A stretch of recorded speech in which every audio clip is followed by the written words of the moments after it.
Hello mga kahalaman! Dito naman po tayo ngayon sa ating hoya. Makikita nyo yung ating hoya ay marami na pong dahon ngayon. Sayang lang po, hindi ko na-picturean ito nung binili ko. Nung binili ko po ito is 3 dahon lang siya. Mahal po ang per dahon. Merong binibenta. Galing po ito sa Thailand mismo. Yung seller nito, Thailander talaga siya. Meron po exhibit ng mga halaman dito na galing sa iba-ibang bansa. Pumunta kami ng ate ko sa exhibit tapos bumili kami nitong hoya. Mahal po pala ng isang peraso nito kasi 100 ang per dahon. So, meron pong mga dahon lang siyang binibenta. Per dahon po 100 ang mahal niya. Dito na lang ako sa may katawan. 3 dahon lang siya.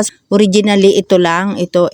So 3 lang po yung kanyang dahon. Tapos itong mga ito, yan na po yung tumubo. Nadagdag na po ito, maraming dahon na. Marami na siyang namatay na dahon. Kasi na-over sa shaded area. Nakita po ninyo dito payat na payat yung dahon na ang liit na dapat ganito siya kalapad. Dahil nasobrahan siya, pagkalagay ko sa shaded area, naging bansot yung kanyang dahon, naging ganito kapangit, ang liit. Pero good news naman, kahit po ganito ito, parati pong nadadagdagan ng dahon itong hoya. Ang pangit na ang dalawa nating dahon dahil kulubot na, ang liit pa. Pero meron naman po siyang bagong lumalabas na dahon. Ito, makikita nyo po, napakaliit pa. Pero tingnan po ninyo, baluktot din siya. Na-over po sa shaded area yung pagkakalagay ko. Ayan tingnan nyo. Maliit pa lang po, pero medyo nakabaluktot na yung dahon niya. Pero ang nakakatuwa dito, kahit po ganyan nangyayari, patuloy pa rin po siyang tumatangkad at patuloy pa rin dumadami yung dahon ng ating hoya. Ito naman, kaya nabiyak, sumabit po ito dun sa ibang halaman na nakaganon na, napansin ko, nakaganon pala siya. Kaya nabiyak po yung kanyang dahon. Nilagyan ko po ng bato kasi natutumba siya dahil mas mabigat na po ito. Dati nga bababa lang po yan, ganito lang siya kababa dahil mahal po siya. Itaas ko na lang. Hindi ko po kasi nakuna ng picture nung maliit pa to. Nakagawa ako ng vlog nito na iba-vlog ko sana na wala naman pala yung aking ginawang video dahil na-delete. Punong-puno na po yung aking cellphone. So napasama pala yung video. Hindi ko na siya nakunan, tapos yun, nahayaan ko na siya. Stable na to nung binili ko na 3 lang po talaga yung dahon niya. Dito yung namatay na dahon, at saka dito sa kabila. Yan, yung dalawang yan namatay. Pero good news na napapansin ko, mayroon pong bagong lumalabas. Ayan po, makikita nyo dito Yan, magiging dahon po. Pwede pala siyang tubuan uli ng dahon kahit namatay na yung dahon niya dyan. Sana magkaroon din dito sa kabila. Dahil yung kabila po, wala pa akong nasisili. Pero maganda pala, dahil pwede siyang magkaroon ng dahon. Sana magkaroon din ng dahon dito sa mga ito na namatayan ng dahon. Ito wala pa rin. Sana maging ganon. Yun nga, meron na po siyang tumutubo uling bago. Ito, yan madadagdagan yung dahon natin. Baka hindi lang yan balang araw. Lalagyan ko po uli ng bato kasi tumutuwad ito dahil sa mabigat na po. Tumaas na siya dahil nung nabili natin. Oops, hindi naman siya ganyang katangkad. Na ganun lang siya. Na nandito lang sa baba yung dahon niya na 3. Inalisan ko na po ng dahon yung mga pinaglagyan ko nito dahil nilagay ko lang po ito sa isang pot na may halaman din para hindi siya masyadong mainitan kasi nagkaroon po ako ng isang ganito noon na binigay sa akin. Namatay po kasi doon siya sa initan. Kaya po namatay yung ating hoya. So gusto pala nito ay sa shaded area. Tapos ito yung isang klase po na binili ko din. Mga na ito, 2 taon na yata ito.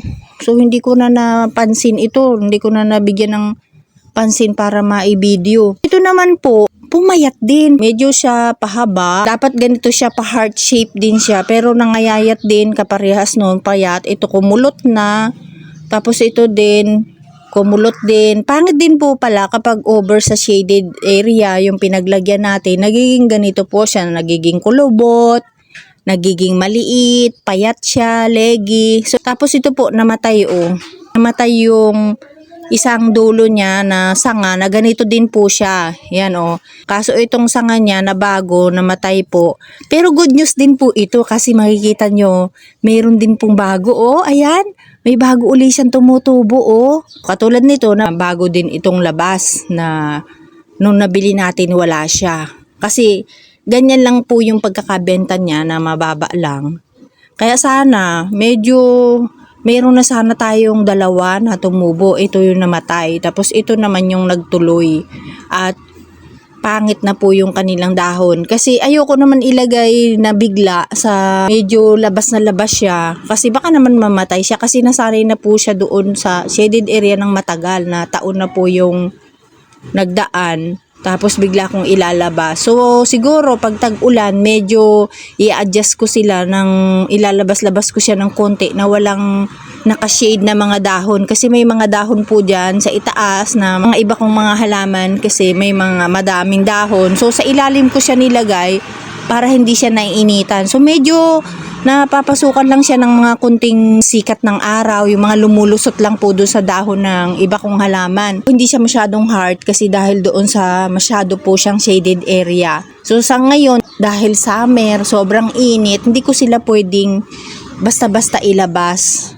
Napansin ko to dahil hinayaan ko lang po siya dun sa shaded area ng matagal na panahon. Dinidiligan ko lang siya ng dinidiligan kasama ng ibang mga houseplant. Tapos nasilip ko, hala, ang pangit na pala ng aking hoya dahil ang payat-payat na po ng dahon. Oh, hindi na ito mababalik kasi ganito na yung itsura niya, kumulubot na. Tapos lalo na to sobrang payat po. Oh. Pero sana yung bagong tutubo ay maging maganda na kasi maliit na maliit pa naman po siya. Sana wag siyang maging kulubot dyan para hindi pangit na katulad nung bagong tumubo. Kapag nakakabili ako, hinahayaan ko lang sila. Hindi ko sila masyadong binibigyan ng pansin. Tapos makikita ko na lang po, ay etna, ang tangkad na pala niya. Marami na pala siyang dahon. Yung ganun lang po yung ginagawa ko mga kahalaman.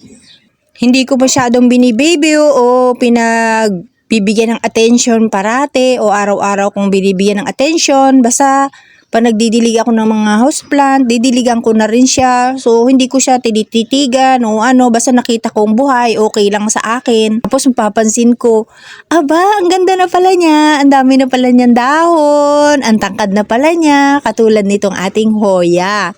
Dahil sa nag-umpisa lang siya sa 3 dahon, ngayon po ay tumangkad na. Sana mapatangkad ko pa ito at maparami ko pa yung dahon niya na para maging maganda sa susunod na mga taon. Hindi ko lang siya pinapansin, tapos ganito na po pala ang itsura ng ating hoya. Maraming pong salamat mga kahalaman sa inyong panonood. Bye-bye!